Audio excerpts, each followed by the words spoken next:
Are you thinking about starting your non-emergency transportation company with family or friends? If so, this video is for you.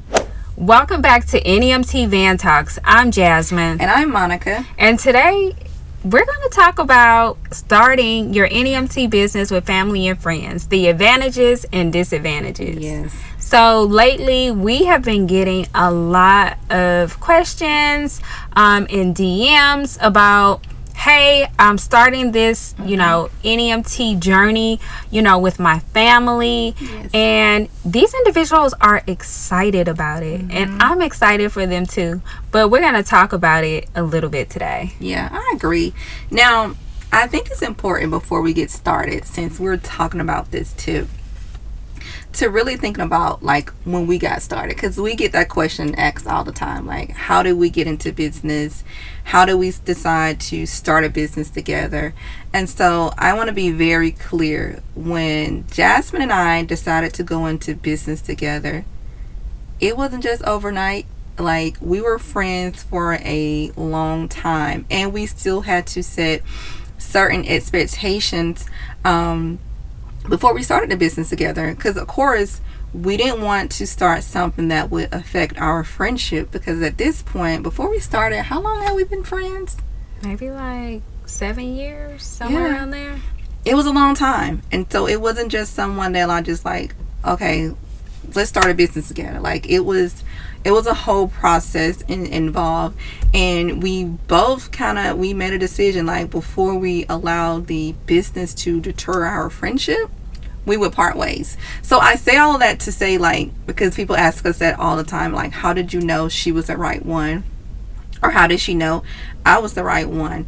And honestly, that person work ethic, you can tell just based on their friendship alone. And that's not to say that you're not going to have moments where you agree to disagree, because it's going to happen. But at the end of the day, you have to think about what's best for the business when you're ultimately making the decision. So anyway, I just wanted to kind of put that out there, because you guys ask us all the time, and so I just want to be very clear that the same tips that we're about to share with you, we took our own advice. The first thing that I think about is usually with family, you know how your family member moves. You know what you could expect of them and what you can't expect of them. Stop being shady, girl. I'm just saying. But with friends, it's a little different, right? So like Monica said, it is important for you to really feel confident that, if you go into business with your friend, that your friend has the skill that you need, that the business needs to grow the business. So like in our situation, I'm really good at marketing. Monica's really good at all the paperwork, documents, and contracts. So we both bring something to the table. So when you are starting a business, you want to make sure that your partner has something to bring to the table. Right. Because if they don't, what do you need them for? And you also want to be like just like in a marriage, how you're equally yoked. Like, because if you have the same talent and skill set, sometimes you can kind of bump heads, because you want things done your way and that person wants things that are done their way.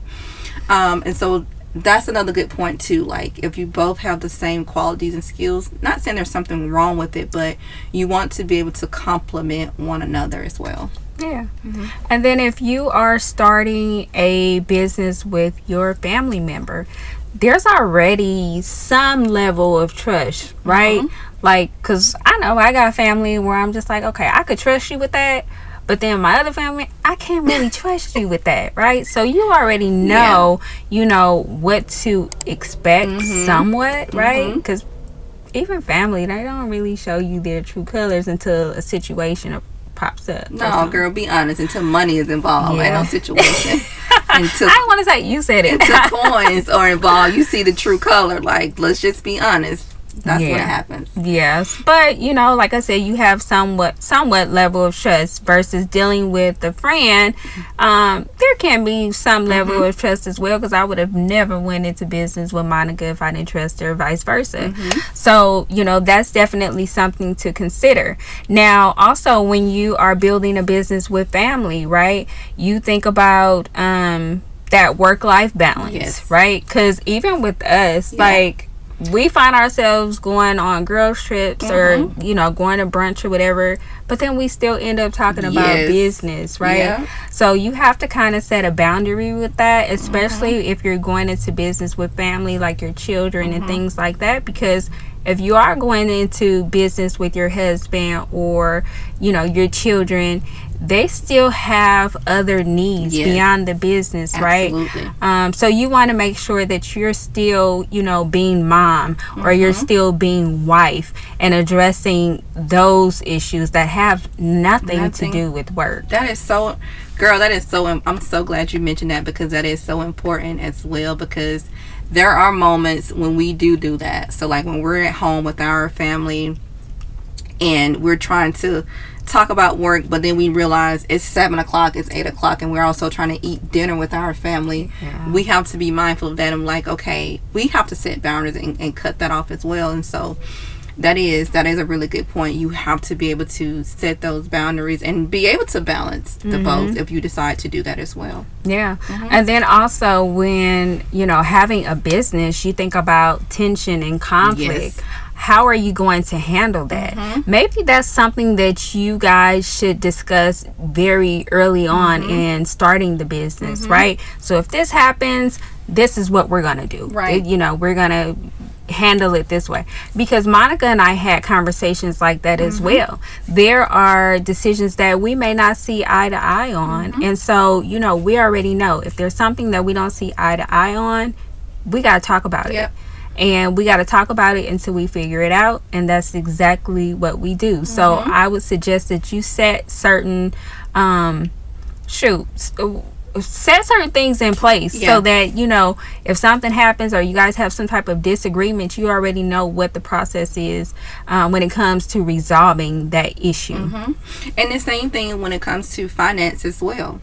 Like every single time we decide to make a purchase or to do something, we don't have to call each other like if it's a small purchase, but we know if it's over a certain amount, then we consult with each other. Hey, how do you feel about this? How do you feel about that? Because ultimately it's our business, it's our money that we're sharing together. And so you want to make sure you have that in place as well. So you don't want one person always using the credit card, using cash, and not consulting with the other family member or the other business owner, because that can also bring about conflict. And so you want to just make sure you have that in writing and that understanding in place as well. And just with you saying that, it makes me think of something else. When you are establishing your business bank account, you want to make sure that there's certain restrictions on that account. Like, in order to withdraw a certain amount of money, all parties of the organization have to sign off on the withdrawal. So you can definitely speak with your banker about some of those restrictions that they have in place when it comes to your money, your business bank account. Something else that comes to mind for me is establishing clear roles. Like everyone within the business should know exactly what their role is, and they should know how to perform their role, right? So I think that that's important too, because you'll end up in a situation where it's like, well, that's not my role, that's not my job. So it definitely clearly needs to be identified with what each person responsibility is within the organization.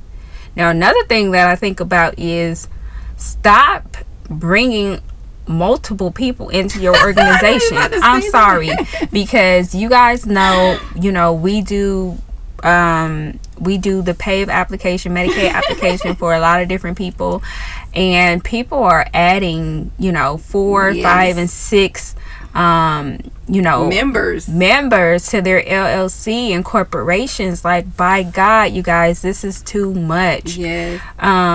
How do you plan on making money with one business and so many different members? Like, I mean, that's just, it's a lot, and it's unnecessary. It's unnecessary to have so many people involved. I mean, it's your business, just a rule of thumb, but is not even that necessary. Well, yeah, especially when it's a small business. Now, I can see, like, if you're just starting out the gate, you know, you got, 30 vehicles, right? So you're going to need, multiple people to manage that. And maybe you may need, multiple investors, and so these investors have invested into the business and they want to be a part of the business. I get it. But if you're operating with 1, even 2, even 3 vehicles, there is no reason for you to have 4 members a part of your LLC. I'm sorry, don't She's do so it. serious about that. I'm so serious because she had an experience, as you can tell. I did, and I'm traumatized. She was like, girl. Yeah, that was an experience. But, also, overall, if you do decide to go into business with a family member or a friend, you're just going to have to really weigh out the pros and cons, because there are both. And so you need to just make sure you make sure it makes sense to you, and don't be so eager to just jump into it. It has to make sense to you. It has to feel right to you. And so you want to think about it. And then you want to think about some of the things that Jasmine and I just mentioned when you are, finalizing your decision. Think about it like Partnership agreement. Yeah, absolutely. Make sure you have a partnership agreement in place. Yeah, because and make sure you clearly define what each person's role is within the organization, guys. I can't stress enough how important that is for you to clearly, get that in writing, have it in writing, and then file it away. Yes. Put it in the files, okay? You should be doing that anyway. Yeah, absolutely. But, overall, I think that, going into business with family is a wonderful idea. But you would know, right? You're the person that would know, like, hey, can I trust my family? Can I trust my family? Can I rely on my family? And I can't say when we first started out, our family is not a part of our organization. However, they helped us when it came to marketing our business. So the support was definitely there. Yep. So I say that to say that, even though you want to get your family involved, that doesn't necessarily mean you adding them onto your organization, onto your LLC or corporation. You can hire them as employees, to have them as support, to support the business because, for instance, your children, right? When something happens to you and you're no longer here, your children are going to, hopefully they want to step into the role of taking ownership of your company. So eventually it will be theirs one day. So just think about that. Take your time and think about it. Don't make any, quick decisions. But overall, I think it's a good idea. And, I love the idea of family. I'm very family oriented. So I think it's great. Yeah. All right. So, definitely if you guys have any questions, we want to know, what do you think or how do you feel about going into business with your family? Or any experiences that you may have. Like, you probably have already done this before in the past. It may have worked for you. It probably didn't work for you. But either way, share it with us. We would love to hear about it. All right, guys. Till next time. Bye.